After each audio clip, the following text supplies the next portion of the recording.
Hello everyone, Mirza Adil this side once again. I am back with one another session on HMIS. So in the last video, I have got one of the input from one of my friend colleague who was working with me in Aga Khan Foundation. So I will be implementing that using the language bilingual, either Hindi or English or combination of that. So welcome once again, and thank you for viewing the videos and watching on this and giving me the like on these videos. So this is the second part of HMIS, and we will be discussing the data management and data unlocking and how to drag out that information and building on that is strategies planning. So if you are new directly watching the second videos, so I would recommend you to go and watch the my previous one video directly which has been prepared on HMIS. So, in the previous one, I have connected the drawback lines and dotted lines to connect this principle of data reporting and flow of data as well as indicators. Meanwhile, that 182 indicators and above that as well at the different level. So, you will be aware about that data definition and indicator as well. And we have discussed deeply about that numerator and denominator for calculation. And one of the short strategies has been given for RAVES, RAVES, that is reliable, appropriate, valid, easy, and sensitive. So that the all the parts has been very important to cover up before going for the second videos in this one. And we have also discussed about rate calculation per thousand ways, lag based, and we have also discussed by taking the example of diarrhea incidents as well. And a deep indicator coverage has been given for antenatal coverage, ANC, immunization, JSY, PNC, child coverage, family planning, mortality, and laboratory as well. In the mortality, we have drag out about um, infant mortality rate, under 5 mortality, PNMR, and maternal mortality rate. So I will recommend you all before watching this video, go and watch my first video, and that will be give you an overview of this what we are going to connect in this video. So that will be that will create an easier part for this. So let's start with this second part. इस video में जो है data की quality क्या है और क्या क्यों ये इम्पोर्टेंट है, वो हम इस सेशन के बाद में एंड में हम समझ पाएंगे। और मेथड कौन कौन से होते हैं क्वालिटी चेक्स के लिए और क्वालिटी चेक करने की क्यों ज़रूरत है। अब और क्या क्या कारण हो सकते हैं पुअर डेटा क्वालिटीज़ के, एंड उसको हम कैसे ओवरकम कर सकते हैं, उसको कैसे एड्रेस कर सकते हैं, और डेटा की क्वालिटी को हम कैसे और बेहतर और कैसे और इम्प्रूव कर सकते हैं, ये भी हम डिस्कस करेंगे इस वीडियो में। So, data quality refers to the extent of which data measure what they intend to measure, और डायरेक्टली जो है डेटा क्वालिटी के डायमेंशन जो डायरेक्टली तीन पार्ट्स में आ रहे हैं: completeness, timeliness and accuracy. Completeness, timeless, accuracy, ये तीन के तीनों जो है एक बहुत ही इम्पोर्टेंट रोल प्ले करते हैं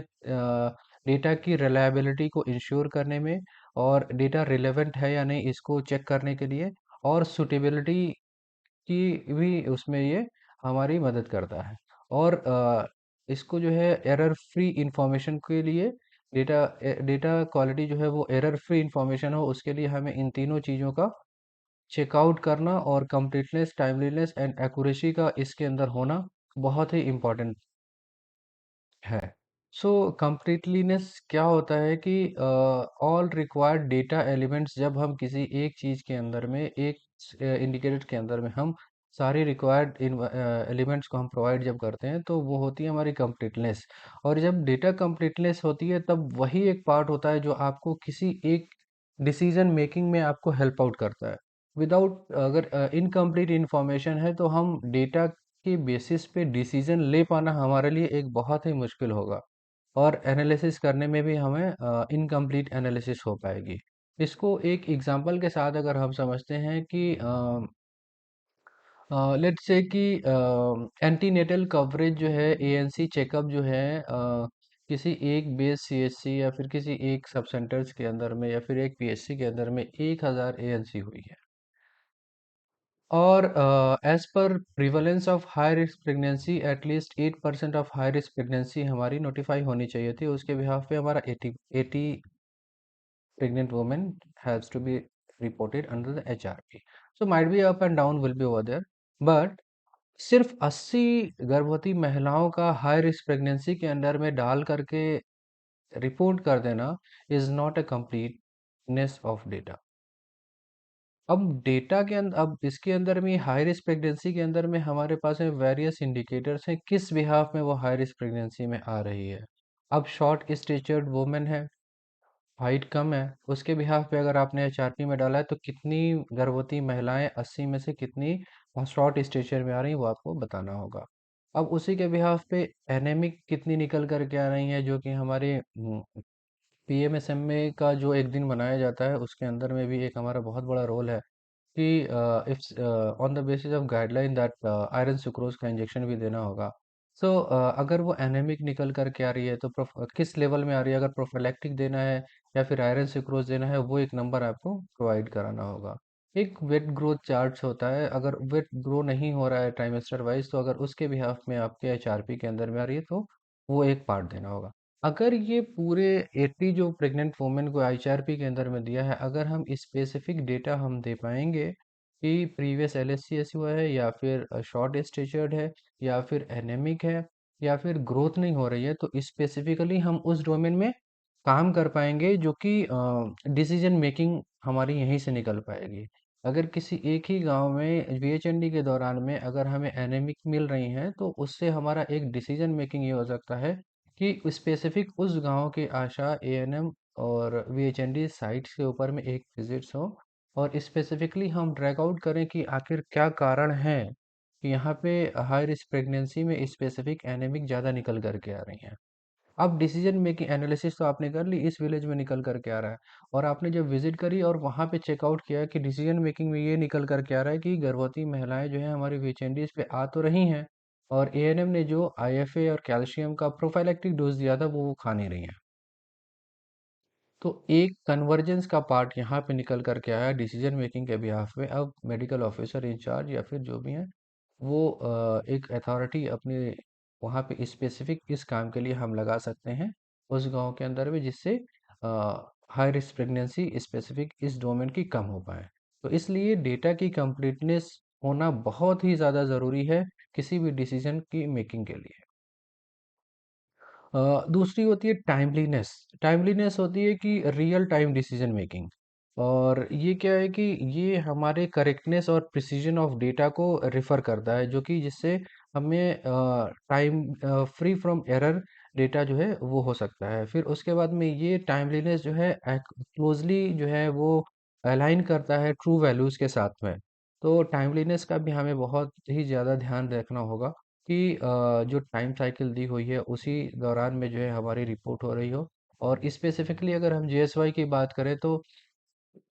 नंबर ऑफ डिलीवरीज के जो काउंट होते हैं अक्सर उसमें जो है मिडनाइट और डे नाइट के बिहाफ पे जो है वो कैलकुलेशन में थोड़ा सा एरर हो जाता है। तो वहाँ पे हमें एरर फ्री रखने की ज़रूरत है कि टाइमली, और उसके बाद में टाइम साइकिल जो दी गई है जैसे कि 21st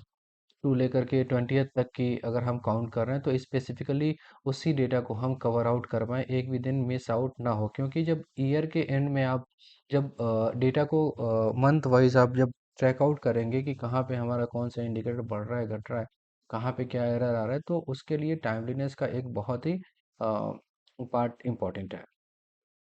तीसरा जो होती है एक्यूरेसी, जो है कि उसमें हमें एकदम डेटा एक्यूरेट हो, एग्जैक्ट नंबर और फिगर्स के साथ में वो मैच कर रहा हो, जितनी नंबर ऑफ डिलीवरीज हुई हो उतनी ही हो, जितनी एएनसीज हो वो हुई हो डायरेक्टली रिपोर्ट। अब एचआरपीज की हमने बात करी, जो डिफरेंट सेक्टर्स हैं एचआरपीज के जिसमें अलाइन कर रही हैं प्रेग्नेंट वुमेन्स, जिसमें लाई कर रही हैं, तो वो हमें ध्यान रखना होगा कि स्पेसिफिकली हमारा जो है प्रेग्नेंट वुमेन का जो पार्ट है, जो भी एरियाज हैं जिस रीजन में वो प्रेग्नेंट वुमेन निकल करके आ रहे हैं हाई रिस्क प्रेगनेंसीज की कैटेगरी में, वो स्पेसिफिकली हमारी रिपोर्ट हुई हों। फिर से वही जो है कंप्लीटनेस की बात हो रही है, तो ये जो है रिपोर्ट और reflection of services provision and utilisation, that an incomplete report will indicate partial service and delivery, that the same thing is likewise की जो अभी हमने डिस्कस किया वही यहाँ पे फिर से है कि number of facilities reported against total number. So जितने भी फैसिलिटीज़ हमारी डेटा को कंप्लीटनेस रिपोर्ट कर रही हैं, और जितनी हमारी टोटल फैसिलिटीज़ हैं अपनी डिस्ट्रिक्ट में या फिर ब्लॉक में स्पेसिफिकली, पीएचसी सीएचसी या सब सेंटर वाइज, तो उसकी काउंट के लिए डेटा कंप्लीटनेस को हमें क्रॉस चेक करना होगा। अब डेटा के अंदर में बहुत से एलिमेंट्स जो हैं, जो हमारे अलाइन कर रहे हैं सब सेंटर लेवल पे, जो डेटा एलिमेंट फॉलो आउट कर रहा है जिसको रिपोर्ट करना बहुत ही इंपॉर्टेंट है,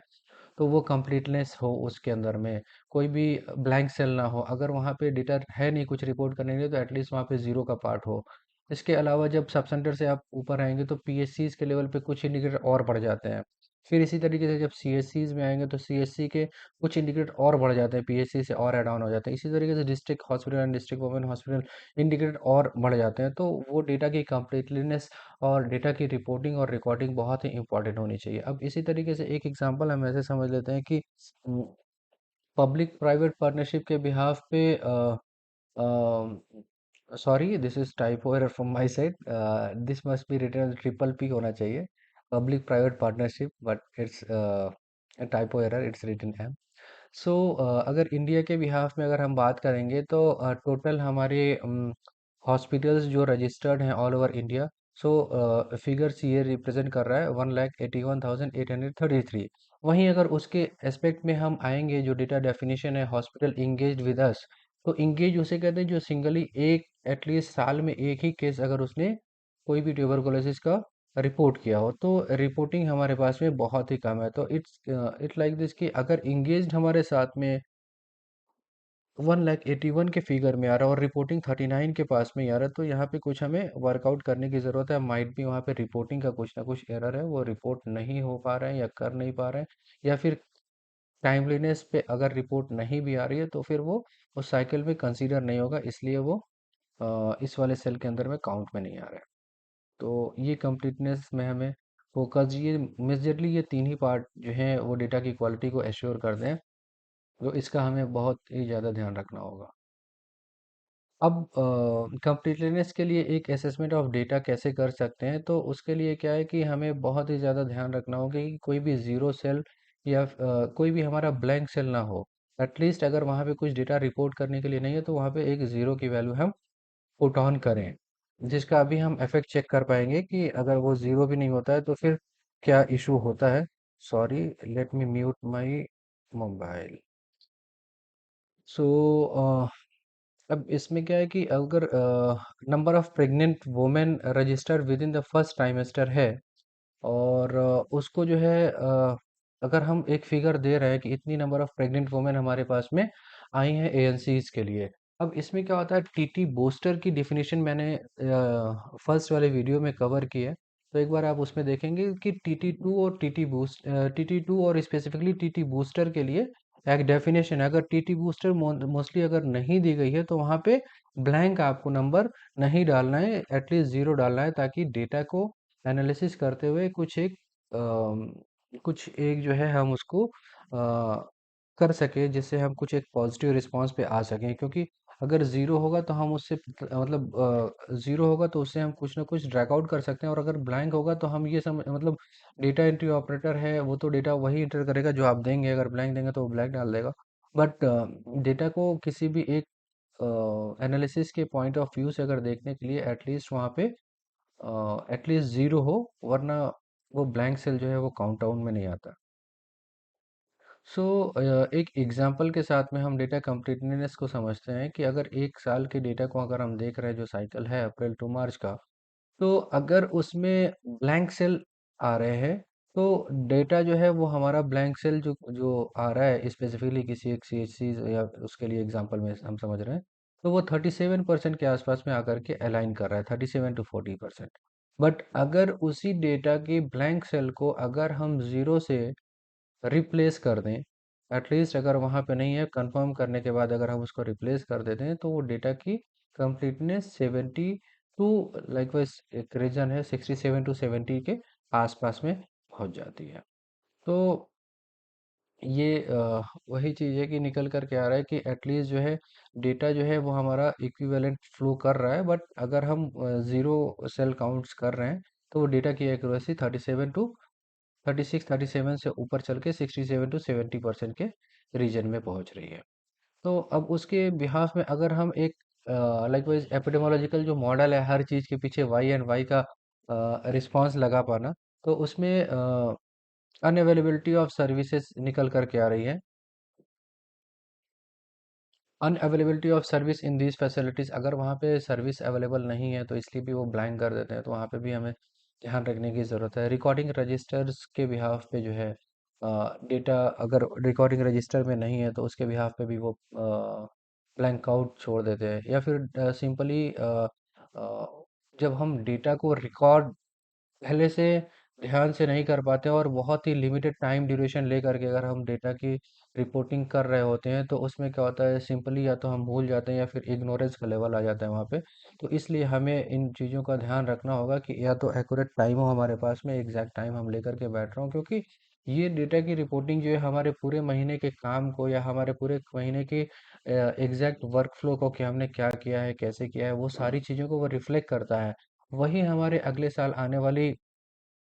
जो फंड्स हैं, जो हमारी ट्रेनिंग्स हैं, वो सारी की सारी चीज़ें इन्हीं चीज़ों के ऊपर में रिलाई करती हैं। तो इसलिए हमें डेटा की रिपोर्टिंग को सिंपली इग्नोरेंस के बिहाफ में ना जा करके एक थोड़ा सा वक्त लेकर के डेटा को रिपोर्ट करना चाहिए। सो एक सिमिलर डेटा को लेकर के हम यहाँ पे फिर से एक बार समझते हैं, तो मैं यहाँ पे फिर से ये कवर नहीं करने वाला हूँ, बिकॉज ये पार्ट हमने पहले कवर कर लिया है फर्स्ट वीडियो में। जीएसवाई के इंडिकेटर्स क्या हैं, एंटीनेटल केयर क्या है, इम्यूनाइजेशन में कौन कौन से आ रहे हैं, पोस्ट नेटल केयर में क्या है, जिसमें हम लोग डिस्कस कर रहे थे कि जब डिलीवरी के बाद में क्या कवरेज कर रहे हैं, प्रेगनेंसीज आउटकम को क्या लेंगे, जिसमें स्टिल बर्थ और फ्रेश वाली चीज़ें उसको हम ले रहे थे, और फैमिली प्लानिंग स्लैब्स। सो एमटीपीज क्या होती हैं, डेथ्स मैटरनल डेथ कब रिपोर्ट करते हैं, कब हम जो है उसको फैसिलिटी बेस्ड डेथ दिखा रहे हैं, या फिर कब हम कम्युनिटी बेस्ड डेथ दिखाएंगे, या फिर कब इन ट्रांजिट डेथ होंगी। तो वो हम यहाँ पे डिस्कस नहीं करने वाले, बट द थिंग इज़ कि अगर जो है ब्लैंक आउट सेल अगर आप दिखा रहे हैं, या फिर अगर ब्लैंक आउट सेल्स अवेलेबल है आपकी डेटा रिपोर्टिंग में, तो वो डेटा को डाउन कर देता है और बहुत ही ज़्यादा एक्यूरेसी को फ्लक्चुएट कर देता है। तो इसलिए हमें इंश्योर करना होगा कि आप देख पा रहे होंगे कि अगर स्पेसिफिकली अगर आप एमटीपी को लेंगे या फिर डेथ्स को लेंगे, तो 5 to 63% का वेरिएशन निकल करके आ रहा है। तो इसलिए जो है हमें ये इंडिकेट ज़रूर से ज़रूर करना है कि एटलीस्ट ब्लैंक आउट सेल्स हमारे पास एक भी ना हो, एटलीस्ट ज़ीरो सेल्स तो रिपोर्ट ही ज़ीरो ब्लैंक में एटलीस्ट ज़ीरो रिपोर्ट हो। सो ऑब्जर्वेशन निकल कर के ये आ रही है कि जो ये मोस्टली जो पार्ट्स हमने कवर किए हैं वो section very less data indicator, जैसे कि लाइकवाइज की वेरी करता है डेटा इंडिकेटर। सो एक नॉर्मल हम पकड़ लेते हैं कि इंडिकेटर जो है 189 के आसपास में indicators H M I S के अंदर में फिल आउट करने के लिए होते हैं। तो इसमें जो हमारे लो लाइंग क्वेश्चंस एरिया हैं, लैब का इंडिकेटर का क्वेश्चन बहुत कम होता है, और एम टी पीज़ हैं, ब्लाइंडनेस है, family planning, deliveries, V P Ts and death, ये बहुत ही कम क्वेश्चंस को कवर करते हैं, मतलब बहुत ही कम क्वेश्चन यहाँ पे पूछे जाते हैं। तो इसलिए बहुत ही एक्यूरेसी के साथ में हमें यहाँ पे काम करना होगा, जिसमें से कुछ चार क्वेश्चंस के एग्जांपल मैंने कट आउट किए हैं, बाकी हम लास्ट सीरीज में हम डिटेल्स के साथ में हम डिस्कस करेंगे एचएमआईएस में कौन कौन से क्वेश्चन है, कब क्या कवर करते हैं। तो इसमें एक इंडिकेटर ये आता है कि total number of MTP in public conducted, in public facility पे कितनी एमटीपी हुई हैं। फिर उसके बाद में अब यहाँ पे नंबर था, अब इसके नीचे की आप जितनी भी चीज़ें देखते जाएंगे वो सारे परसेंटेज में है। Percentage of MTP to total abortion कितने हुए हैं। फिर उसमें से अब अगर MTP up to 12 week of pregnancy to total MTP at public institution, specifically हम पब्लिक की बात कर रहे हैं। तो इसी तरीके से जो है ये सारी चीज़ों को हमें ध्यान में रखना होगा कि ऑब्जर्वेशन में ये बात क्यों कही जा रही है कि ये वाले रीजंस जो है कम क्वेश्चन पुट आउट करना है, इसलिए बहुत ही ध्यान के साथ में इसकी एंट्रीज करनी है। और इसका ये मतलब बिल्कुल भी नहीं है कि अगर जैसे एंटीनेटल कवरेज में बहुत ज़्यादा क्वेश्चन पुट आउट है तो वहाँ पे हम एरर कर सकते हैं, बिल्कुल नहीं। यहाँ पे भी उतनी ही फोकस्ड होकर के हमें काम को डेटा को इंटर करना है जितना हमें सेक्शंस जिसमें ज़्यादा क्वेश्चन है इंजन इंडिकेटर में उनमें करना है, तभी जा कर के हम चीज़ों को दिखा पाएंगे कंप्लीटलीनेस और टाइमलीनेस और एक्यूरेसी के बिहाफ पे। तो कुछ कॉमन रूल्स होते हैं जिसमें आप ज़ीरो या ब्लैंक आउट कब कर सकते हैं, तो मोस्टली ब्लैंक आउट का तो ऑप्शन नहीं है। If service is available but not provided due to any reason put zero. Likewise कि अगर किसी भी एचएनडीज के दौरान में या फिर सब सेंटर के ऊपर में जो एएनसी हो रही है और हमारे पास एएनएम जो वहाँ पे बेस्ड आउट है उस सब सेंटर के ऊपर में, उसके पास आईएफए है, बट आईएफए का किसी प्रेग्नेंट वुमेन को नहीं दिया गया है, वहाँ पे हमको डायरेक्टली ज़ीरो देना है। अब जैसे सीएचसीज के ऊपर में पीएचसीज के पास में हमारे पास में कॉन्डम की फैसिलिटी अवेलेबल है, फ्री कॉन्डम डिस्ट्रीब्यूशन की। तो अगर कोई वहाँ पे लेने भी नहीं आया है, कि कोई बेनिफिशियरी आया ही नहीं लेने के लिए, क्लेम करने के लिए, तो वहाँ पे भी हमें ज़ीरो रिपोर्ट करना है। ब्लैंक आउट सेल्स बिल्कुल नहीं रखने हैं, हमें अवॉइड करना है। अब टाइमलीनेस की बात कर रहे हैं जो कि रियल टाइम डिसीजन को मेकिंग के लिए हेल्प आउट करता है। तो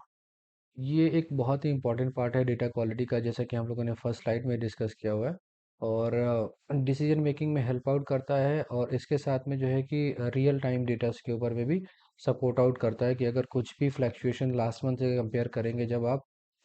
डीएचएस की प्रेजेंटेशन प्रिपरेशन के अंदर में, तो उसमें हमें क्लियरली एक इमेज फाउंड आउट हो जाती है कि लास्ट टाइम में हमारा जो है आशा पेमेंट जितना निकला था, और अभी के वक्त में हम इस वाली मंथ की रिपोर्टिंग मंथ में हमारा आशा पेमेंट बहुत कम गया है। तो ये फ्लक्चुएशंस रिफ्लेक्ट करता है कि लास्ट मंथ में कितने वर्क हुए थे और अभी क्यों इतने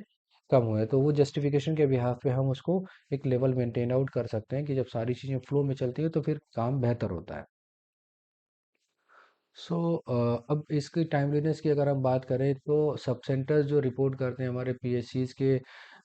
अंडर रिपोर्टीज होते हैं, जो हमारा फ्लो है district hospital, CHC, PHC, PHCs के अंदर जो डिफरेंट सब सेंटर्स रिपोर्ट करते हैं। तो अब इसमें मंथ की एक रिपोर्टिंग साइकिल को लेकर के सब सेंटर्स से एएनएम आकर के सबमिट करती हैं हमारे सीएचसीज के ऊपर में, जो एक मीटिंग होती है। तो इसमें से अगर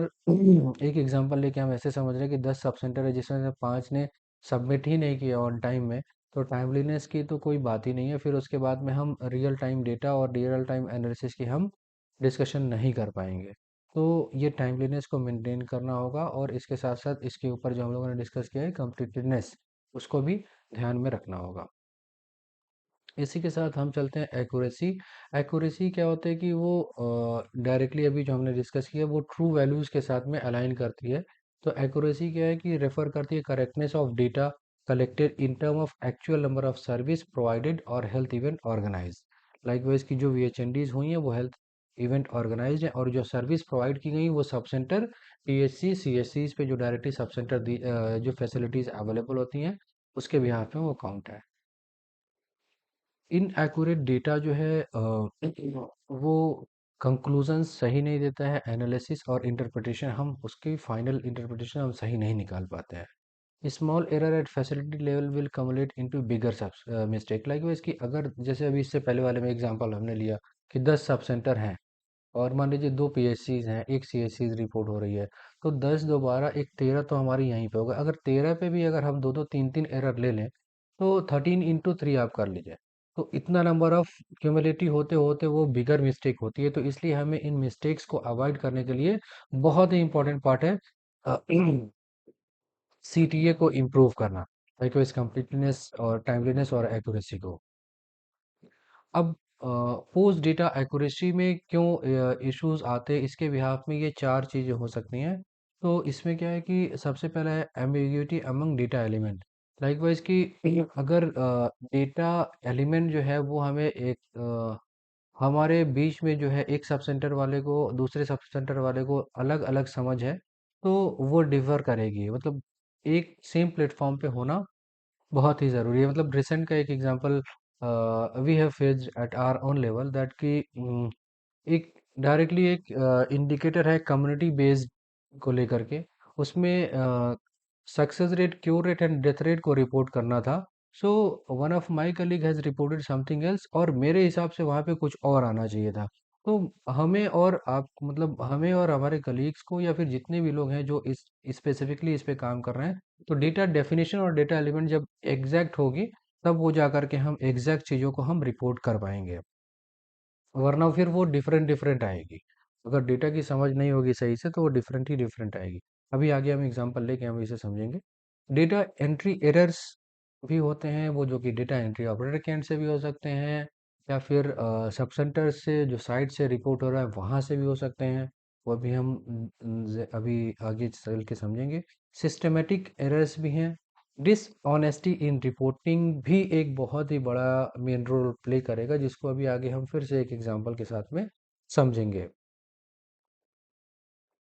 अब ये एक एग्जांपल हम ले लेते हैं। तो अब हम एक समझेंगे एक एग्जांपल को लेकर के, जो एएनसी रिपोर्ट हुई है। लेट अस अज्यूम एक डिस्ट्रिक्ट एक्स है, उसके अंदर में 5 ब्लॉक्स हैं। अब टोटल एएनसी रजिस्ट्रेशन की रिपोर्टिंग को अगर हम देखेंगे, तो ब्लॉक ए ने जो है एक रिपोर्ट दी है, ब्लॉक बी ने एक रिपोर्ट दी है। इंडिकेटर हमने सेम रखे हैं तीनों ब्लॉक्स के लिए, जस्ट एक एग्जांपल के लिए। अब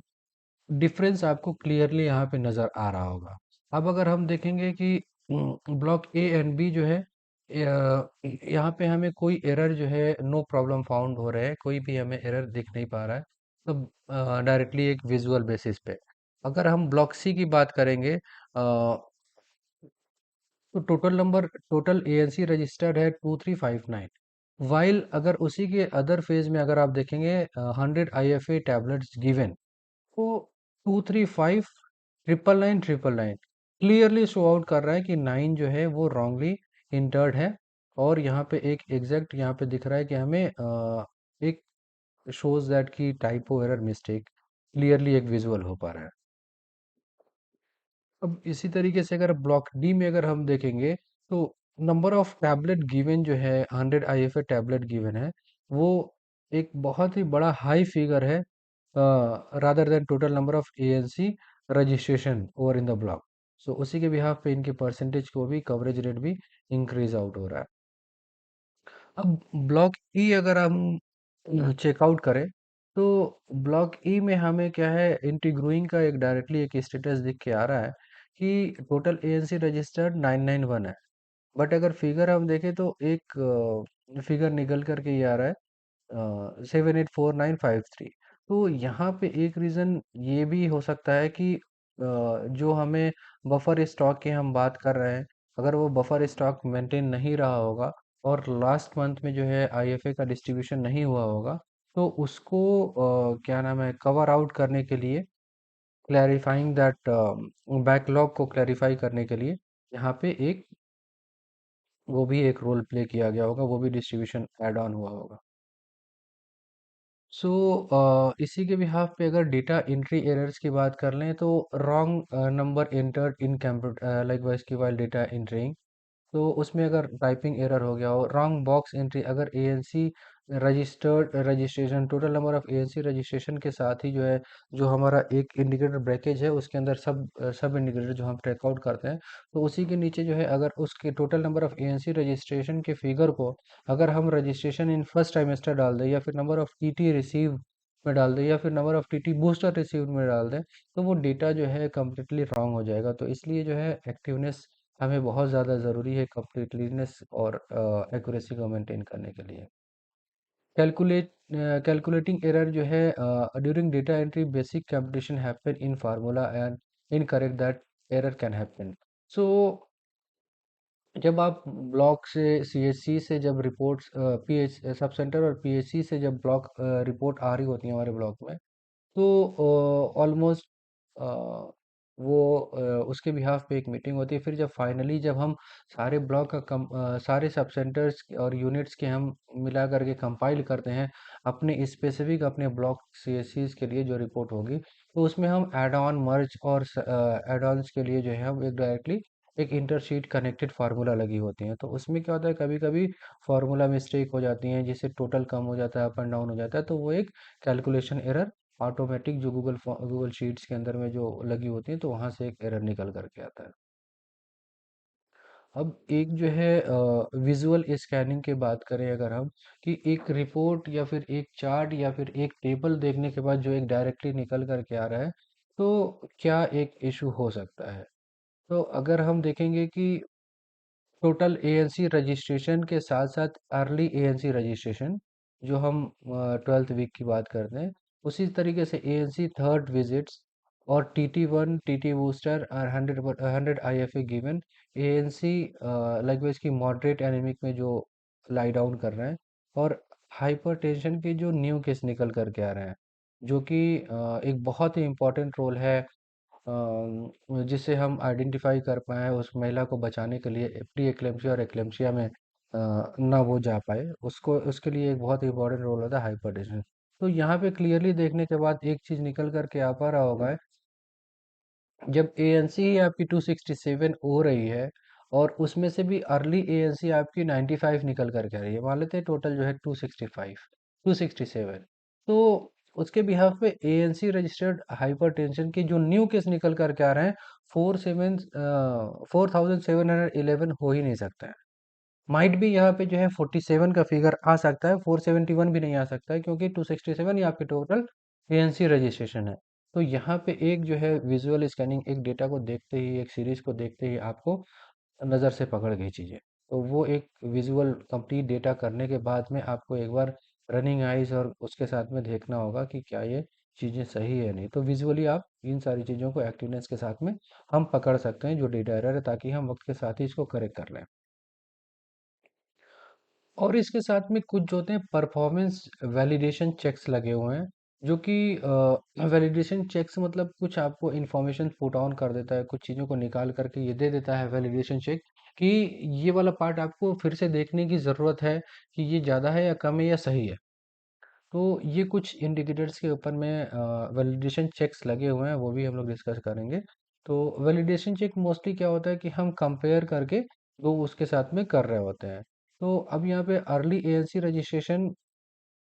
लेस देन और इक्वल टू होगा टोटल एएनसी रजिस्ट्रेशन के। जैसे अभी हम यहाँ पे डिस्कस कर रहे थे total ANC registration, early registration. तो ये सारी चीज़ें जब दो के बीच में आप ऑपरेटर बुलियन वाला यूज़ करके जो है आप डिस्कस करेंगे, कंपेयर करेंगे, तो यहाँ से जो रिजल्ट निकल करके आएगा वो आपका वैलिडेशन चेक होगा। ये कुछ डेटा वैलिडेशन रूल है एएनसी के लिए। अब antenatal registration should be equal और greater than TT first dose received, क्योंकि सभी को कुछ जो होते हैं जिनको टीटी बूस्टर भी लगता है, इसलिए वो यहाँ पे काउंट डाउन नहीं होंगे। तो इसी बिहाफ पे अगर जो है कि अगर हम चेक करें, early ANC registration must be less than और इक्वल टू एएनसी रजिस्ट्रेशन होना चाहिए। फिर डिलीवरीज का भी सेम ही है कि डिलीवरी सिजेरियन कितने हो रहे हैं, उसको जो है डिलीवरी इंस्टीट्यूशन डिलीवरी के इक्वल और लेस देन होना चाहिए। फिर जो डिस्चार्ज हो रहे हैं फैसिलिटीज़ के ऊपर में, तो ये कुछ चेक्स इंडिकेटर्स के दिए हुए हैं, जिसको हम डेटा फिल करने के बाद जो है चेक्स अगर हम चेक कर लें कि यार ये इस वाले इंडिकेटर में अलाइन कर रहा है या नहीं कर रहा है, या अबव जा रहा है या डाउन जा रहा है, तो उसको हम एक बार फिर से क्रॉस चेक वैलिडेट कर सकते हैं। ये स्पेसिफिक कॉमन वैलिडेशन रूल है हमारे JSY वाले पार्ट के लिए।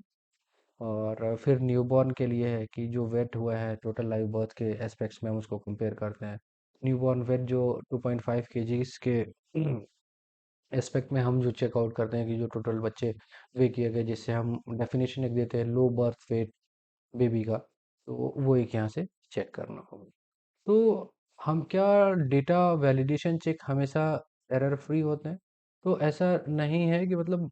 वायलेट वैलिडेशन रूल जो है हमेशा एरर इंडिकेट नहीं करते हैं, कभी कभी वो सही भी होते हैं, बट ये आपको इंडिकेट इतना कर देता है कि आपको वैलिडेशन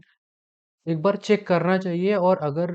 अबव आ रहा है या डाउन आ रहा है, ठीक है, तो एक बार फिर से उसको हमें रीचेक करने के लिए ये एक पॉइंट आउट करता है, जिससे हम डेटा एरर को हम प्रिसाइज कर सकें और कम कर सकें, तो वो एक बेहतर टूल है हमारे लिए। वैलिडेशन रूल क्या प्रॉम्प्ट करता है आपको कि आप चेक कर लें, वेरीफाई कर लें, तब तक सेटिस्फैक्ट्री आंसर ना मिल जाए, फिर उसके बाद ही आप उसको फिल आउट करके आप सबमिट कर दें। अब इसी के साथ में क्या है कि ये एक एक्टिविटी है कि जो क्वालिटी इम्प्रूवमेंट की मीटिंग होती है हमारे सीएससीज लेवल पे, तो उसमें एक रोल प्ले जो हमारी मीटिंग हो रही है उसके अंदर भी एक रोल प्ले हम कर सकते हैं। किसी भी एक सब सेंटर का अगर हम डेटा ले लें या फिर सीएससीज का ले लें, मैं मतलब मोस्टली मैं तो रिकमेंड करूंगा छोटी यूनिट्स का सब सेंटर का लेने के लिए। तो उसके लास्ट मंथ के डेटा के ऊपर में 5 वैलिडेशन चेक रूल लगवाएं आप स्पेसिफिकली स्टाफ्स के साथ में, जो अपनी अपने सब सेंटर से डेटा को रिपोर्ट करते हैं। तो उसको पार्टिसिपेंट ग्रुप अपने जितनी भी अवेलेबिलिटी है पार्टिसिपेंट्स की उसके बिहाफ पे डिवाइड करके उन्हीं से ही 5 वैलिडेशन रूल लगवाएं और उन्हीं से ही पूछे क्या ये सही है, क्या ये गलत है, कैसे है। तो उन्हीं की फैसिलिटी का एक लास्ट डेटा लेकर करके जिससे वो भी ट्रेंड हो सके कि ये इंडिकेटर क्या है, कैसे काउंट करना है, कैसे प्रॉम्प्ट आउट करता है वैलिडेशन रूल्स के लिए, ताकि उनको चीज़ों को ज़्यादा अच्छे से समझ पैदा हो सके। स्टैटिस्टिकल ये आउटलायर जो है, जैसे कि फर्स्ट वीडियो में हमने डिस्कस किया है कि H M I S directly ministry of statistics के अंदर में आता है। तो वहाँ पे जब कुछ सीनियर मतलब हायर लेवल पे जो हम चेकआउट करते हैं तो वहाँ पे कुछ स्टैटिस्टिकल लायर के बिहाफ पे हम कुछ एनालिसिस कर रहे होते हैं। तो उसमें उनके लिए ये चीज़ें हैं कि हमें चेकआउट करना होता है कि स्टैंडर्ड डिविएशन जो है 1.5 के like away from the range हो। तो इससे जो है कि आइडेंटिफाइड एज एन आउटलायर हो पाता है और डेटा एरर और लार्ज कंप्यूटेशन मिस्टेक को हम अवॉइड कर सकते हैं। अब लास्ट एक लाइकवाइज की एक जो एरर निकल कर के आ रहा था कि सिस्टमैटिक एरर। सिस्टमैटिक एरर वो होते हैं जो कि सिस्टम के बेस्ड के अंदर में इम्बेडेड फॉर्म में जो क्वालिटीज़ के अंदर निकाल करके आते हैं और जो हमारी क्वालिटी डेटा की क्वालिटीज़ में एरर पैदा करते हैं, वो सिस्टम एरर होते हैं। अब अब क्या होता है कि ड्यू टू मल्टीपल रजिस्टर्स के अंदर में भी निकल करके आ रहा है कि due to various multiples register हैं और इंडिकेटर्स निकल करके आ रहे हैं, तो वहाँ से भी हमारा एरर होता है। तो commonly missing data element in recording register, likewise कि अगर रिकॉर्डिंग रजिस्टर में है आप जो डिलीवरीज हुई हैं तो उसमें हम एक एक डेफिनेशन है और एक चीज़ है जिसको हम प्रमोट करते हैं, E I B F, early initiation of breast feeding. Like इसकी बच्चा पैदा होने के 1 घंटे के अंदर ही अंदर ब्रेस्ट फीड कराना होता है, जो एक बहुत ही अच्छा इंडिकेटर माना जाता है। तो अगर इंडिकेटर अगर ये जो है डेटा के उसके रजिस्टर के अंदर में रिपोर्ट ही नहीं है तो ये मिस आउट होगा। इसलिए यहाँ पे इन सारी चीज़ों को ध्यान रखना है। और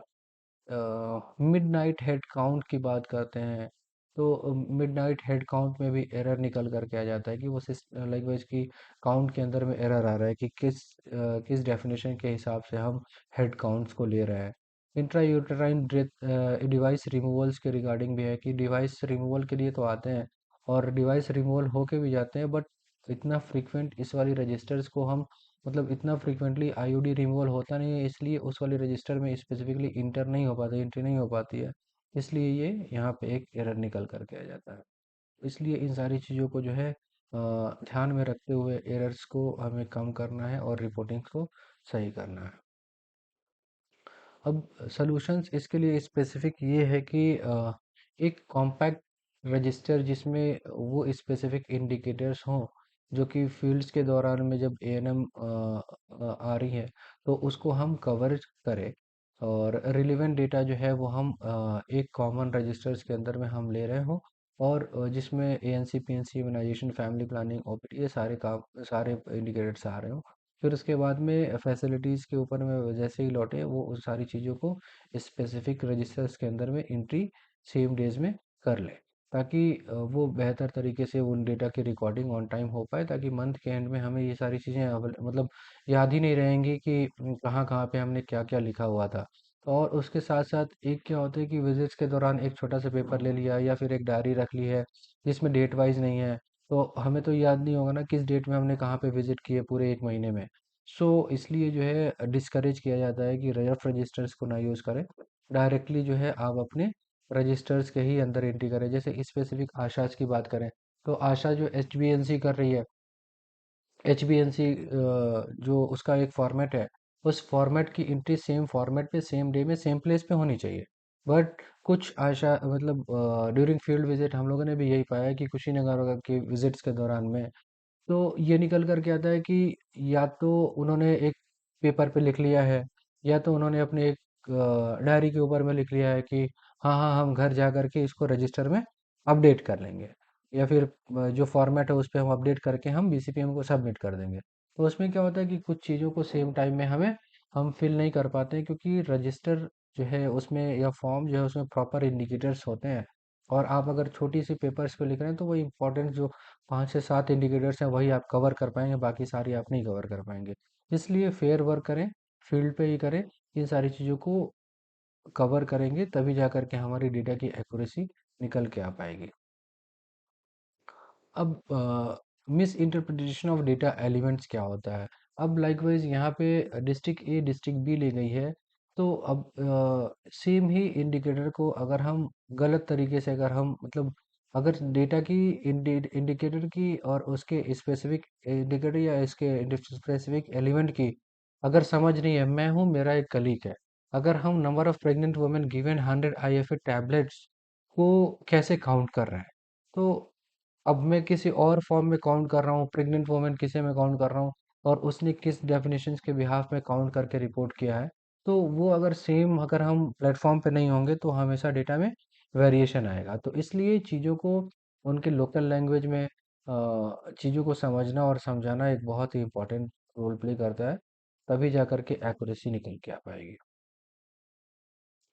उसके बाद में consistency of terms use, like wise कि अगर हमने जो टर्म हम यूज़ कर रहे हैं, ANC registration in first trimester, तो अगर हमने ये वाला टर्म यूज़ किया है तो इसी टर्म के साथ में हम उन्हें अगली बार की मीटिंग में दौरान में या फील्ड की विजिट के दौरान में या उनका रजिस्टर चेक करने के दौरान में हम इन्हीं इंडिकेटर के साथ में हम उन्हें इसी टर्म के साथ में हम उन्हें उनसे बात करें। अगर हम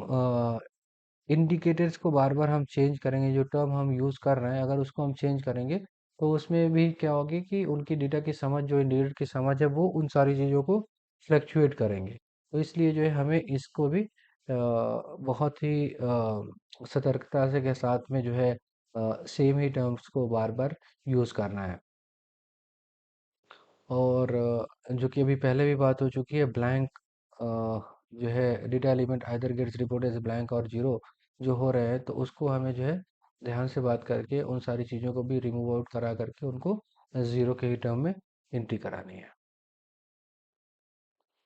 अब जो सॉल्यूशंस निकल कर के आ रहे हैं तो उसमें क्या है कि आप जब रिव्यू करेंगे और कंपेयर करेंगे रिकॉर्ड्स को और रिपोर्टिंग फॉर्मेट को एट ईच लेवल, तो identify data element as that are missing, तो अगर किसी एक सब सेंटर्स के रिपोर्ट में लास्ट मंथ में कोई एक इंडिकेटर मिस था और इस मंथ में आपका फिर से मिसिंग है, तो उनको फिर से एक बार बताने की ज़रूरत है। तो ये सारी चीज़ों को भी ध्यान में रखना है।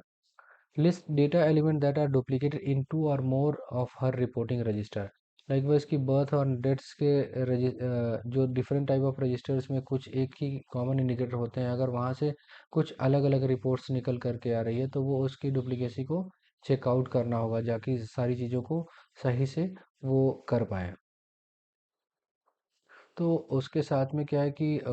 जब डेटा को हम करेक्ट कर रहे होते हैं या फिर इससे पहले जो गलत हुआ था जिसको हम क्रॉस क्रॉस करके हम फिर से वो कर रहे हैं, तो उसमें हमें एक चेक लगाना होगा जाकि ताकि एक तो प्रॉपर स्पेस हो, और दूसरा एक हम उसमें एक चेक ये लगा लें कि एक ऐड ऑन कर लें हम सेल्स की, जिससे हम ये अगले महीने वाली रिपोर्टिंग्स में हम एक्स्ट्रा फोकस्ड होकर के चेकआउट कर सकें कि ये वाला इंडिकेटर लास्ट टाइम गलत किया था, इस बार हमें इसका ध्यान रखना है। तो प्रॉब्लम फोर की अगर हम बात करें, जो कि अभी हम सेम चीज़ डिस्कस कर रहे हैं, जो कंसिस्टेंसी इन टर्म्स की बात कर रहे हैं, तो एक ये डेफिनेशन दी हुई है कि चाइल्ड इम्यूनाइजेशन है और नंबर ऑफ चाइल्ड है। तो अगर किसी एक ब्लॉक को आप देंगे जिसको डेटा की डेफिनेशंस के बारे में अगर नहीं पता है, मतलब ट्रेनिंग तो सबके साथ में ही होगी बट उसको इन अप्रोप्रिएट डेटा पता है, तो ही might be add on total number of children और directly report in the full immunization part, कि 9 से 11 वाले एज में ही आ रहे हैं ये सारे बच्चे, बट द एग्जैक्ट डेफिनेशन जो निकल करके आनी चाहिए वो लाइकवाइज कि हर एक वैक्सीनेशन के टर्म्स में निकल करके आनी चाहिए, तो करेक्ट डेटा का कंपाइलेशन होना भी बहुत ज़रूरी है। लाइकवाइज की प्रॉब्लम इन डेटा में जो निकल करके आ पा रहा है कि यहाँ पे फिर से जो है डेटा जो है वो प्रॉब्लम्स क्रिएट हो रही हैं यहाँ पे फिर से कि नंबर ऑफ डिफरेंट ब्लॉक्स का जो डेटा आ रहा है, अगर उसको हम कंपेयर करें डिस्ट्रिक्ट रिपोर्ट्स के साथ में, तो ये डायरेक्टली अभी जो हम लोग ने डिस्कस किया है विजुअल विजुअल जो इम्पेयरमेंट्स आ रही हैं, जो विजुअल्स के बिहाफ पे जो है हम देखते ही जिस रिपोर्ट को हम फाइंड आउट कर पाए जहाँ पे कुछ गड़बड़ है, वो निकल के आ रही है। अब यहाँ पे क्या है कि टोटल ब्लॉक्स रिपोर्ट्स के साथ में जो है डिस्ट्रिक्ट की रिपोर्ट में भी एक डायरेक्ट इमेज फॉर्म होकर के निकल रही है। तो ये हमें चेकआउट करना पड़ेगा कि जो डेटा फाइनल एंट्री हो रही है सारे सब सेंटर पीएससीज की, सीएससीज की एक block as a single block report के लिए, तो वो बहुत ही ध्यान के साथ में और सही तरीके से वो हो पाए, इसका हमें बहुत ध्यान रखने की ज़रूरत है। इसी के साथ में जो लॉजिस्टिकल प्रॉब्लम्स निकल कर के आ रहे हैं कि अगर एक सब सेंटर्स के ऊपर में जो है अ, ये प्री प्रिंटेड फॉर्मेट जो है अगर शॉर्टेज है, या फिर अगर एक ही फॉर्मेट्स की बार बार प्रिंट आउट करा रहा है, तो फिर वो इंडिकेटर्स वो ब्लर हो जाते हैं, क्योंकि बहुत ज़्यादा इंडिकेटर आप कवर कर रहे हैं और A4 शीट ही होती है, और उसके बिहाफ में जो जब वो ब्लर हो जाते हैं तो फिर वो प्रॉपरली दिख भी नहीं पाते हैं। तो उन सारी चीज़ों को हमें ध्यान रखना होता है कि इंडिकेटर्स जब सही से दिख नहीं रहे होंगे तो आप किस कॉलम में कौन सा इंडिकेटर डाल रहे हैं, तो उन सारी चीज़ों को ध्यान रखने की ज़रूरत है। एंड कंसिस्टेंसी ऑफ डेटा की फ्रिक्वेंसीज को जो है वो मेंटेन करने की ज़रूरत है। अब डुप्लीकेट्स एरर जो निकल कर के आ रहे हैं, डुप्लीकेशंस जो निकल कर के आ रहे हैं, तो उसकी वजह से जो है फॉल्स डेटा जो है वो हायर कवरेज या लोअर कवरेज निकल कर के आ जाएंगे, जिससे डिसीजन मेकिंग में हमें बहुत ही इशू होगा। तो इसलिए जो है सारी चीज़ों को सेम प्लेटफॉर्म के बिहाफ में या सेम इंडिकेटर्स की समझ के साथ में हमें रिपोर्ट करना होगा, जो कि गाइडलाइंस और डेटा कलेक्शन टूल्स के बिहाफ पे जो चीज़ें बताई गई हैं ट्रेनिंग के दौरान में, जो समझाई गई हैं, उसी के हिसाब से हमें चीज़ों को करना है। और साथ में ही जो डेटा रिपोर्ट करते हैं नॉन एग्जिस्टिंग सर्विसेज के अंदर में, लाइकवाइज कि अगर हेमोग्लोबिनोमीटर नहीं है या फिर ख़राब है, तो उस केस में जो पेपर मेथड से हम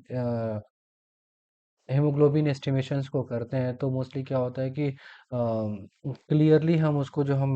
मैच आउट कराते हैं, जो कलर इंडिकेटर जो हमारा रेफरेंस कलर होता है, तो उससे क्या होता है कि एग्जैक्टली हम उन सारी चीज़ों को मैच ना कराने की वजह से ओवर रिपोर्ट हो जाती है या फिर अंडर रिपोर्ट एनीमिया हो जाती है। तो इसलिए इन सारी चीज़ों को ध्यान में रखना है, जिससे सर्विसेज के अंदर में भी कुछ एक सर्विसेज की प्रोवाइडिंग में भी कुछ इश्यूज ना आए, और सेम ही सेम रिपोर्टिंग्स के अंदर में भी इश्यूज ना आए। रिपोर्टिंग ऑफ मिसिंग वैल्यूज और लोअर फिगर। सो ये क्या होता है कि high values were reported in previous month. तो इसमें क्या होता है कि अगर इस महीने में कम रिपोर्ट किया है और लास्ट मंथ में हाई है, तो उन सारी चीज़ों को ट्रैक आउट चेकआउट करके हमें फिर से वो करना है। और इसमें जो है एक रोल जो है ब्लॉक के अंदर में, जो हम मंथली रिपोर्ट्स कलेक्ट करते हैं और एक जब मीटिंग हम कर रहे होते हैं, तो वहाँ पे हमें एक चेकआउट्स भी लगाना होता है कि लास्ट मंथ में आपका रिपोर्ट इतना था और अभी के मंथ में इतना है। बट बहुत ही ज़्यादा रिपोर्ट्स होने की वजह से और टाइम कम होने की वजह से, और चूंकि एक लॉन्ग वे इस ट्रैवल करने के बाद में वो आ पाती हैं मीटिंग में, और फिर जाकर के रिपोर्ट सबमिट करती हैं, फिर शाम के अंदर वापस भी होना होता है, इसलिए वो सारी चीज़ें प्रॉपरली डिस्कस नहीं हो पाती हैं। अब जो वीडियो जो है हमारी इसी सीरीज़ की, जो सीरीज़ नंबर 1 थी, उसमें हम लोगों ने बहुत ही क्लियरली डिस्कस किया है इंडिकेटर और डिनोमिनेटर्स एकदम हमारे फिक्स्ड होने चाहिए। अब अगर हम रॉन्ग डिनोमिनेटर ले लेंगे, तो उसमें क्या होता है, मिस इंटरप्रिटेशन ऑफ डेटा निकल करके आ जाता है कि अब एक इंडिकेटर के साथ में अगर हम ऐसे समझ लेते हैं कि सी सेक्शन रेट की अगर हम बात कर रहे हैं, तो अगर हमारा फिक्स्ड डिनोमिनेटर नहीं है, तो वो सी सेक्शन जो है कवरेज जो है हायर निकल करके आ सकती है या फिर लोअर भी आ सकती है। तो इसलिए डिनोमिनेटर का फिक्स्ड डिनोमिनेटर को लेना एक बहुत ही इंपॉर्टेंट रोल प्ले करता है। तो अगर रिपोर्ट्स के अंदर एरर मिल रही है, तो आपको क्या क्या करना है, जो कि अभी हम लोग डिस्कस कर चुके हैं, बट उसी का एक रिव्यू के बिहाफ पे है, मतलब रिवीजन के बिहाफ पे है, कि अगर रिपोर्टिंग फैसिलिटीज़ में एरर्स निकल करके आ रहा है, तो उन्हें क्या करना है। वापस से जाना है, रजिस्टर से चेक करना है, उसको करेक्ट करना है और उसका एक नोट बना करके अपने ही रजिस्टर में रख लेना है कि इस वाले महीने में ये गड़बड़ निकली थी, ताकि अगले वाले महीने में एक्स्ट्रा आप फोकस करके उन सारी चीज़ों को सुधार सकें, फिर वो गलती ना हो। उसके बाद में जिस इंडिकेटर को ओवरराइड किया गया है, गलत आया था रिपोर्ट, फिर से करेक्ट किया गया है, तो इसमें एक बार फिर से हमें एक काम करने की ज़रूरत है, जिससे हम फिर से उनको समझाया जाए और ताकि वो अगली मंथ की रिपोर्ट में वो एरर ना आए। रजिस्टर के अंदर में इनफ स्पेस हो, जिससे हम करेक्टेड वे में हम उसको फिर से हम सही कर सकें और आने वाले मंथ में वो सारी चीज़ें सही हो। तो उसके बाद में जो रिपोर्टिंग गाइडलाइन है उसके ऊपर बहुत ही रेस्ट्रिक्टनेस के साथ में हमें जो गाइडलाइन के साथ में जो डिस्कस किया गया है, उसी के साथ में जो है हमें रिपोर्ट आउट करना है। तो इसी के साथ में एक last part, the key to data quality is the use of information, जो कि हमने इससे पहले भी डिस्कस किया है कि कैसे वो इंफॉर्मेशन में कन्वर्जन हो रहा है। तो more regularly it is used, the more seriousness with which data is entered and problem in flow and analysis are sorted out। जो इश्यूज आ रहे हैं वो सॉर्ट आउट हो और फीडबैक हर एक लेवल पे अवेलेबल हो। इसी के साथ इस वीडियो को हम करते हैं क्लोज, और नेक्स्ट सीरीज ऑफ HMIS के ही डेटा में हम फिर से मिलेंगे। तब तक के लिए take care, bye, hope you will enjoy this your lovely weekend with some of the new learning, and thank you, bye everyone.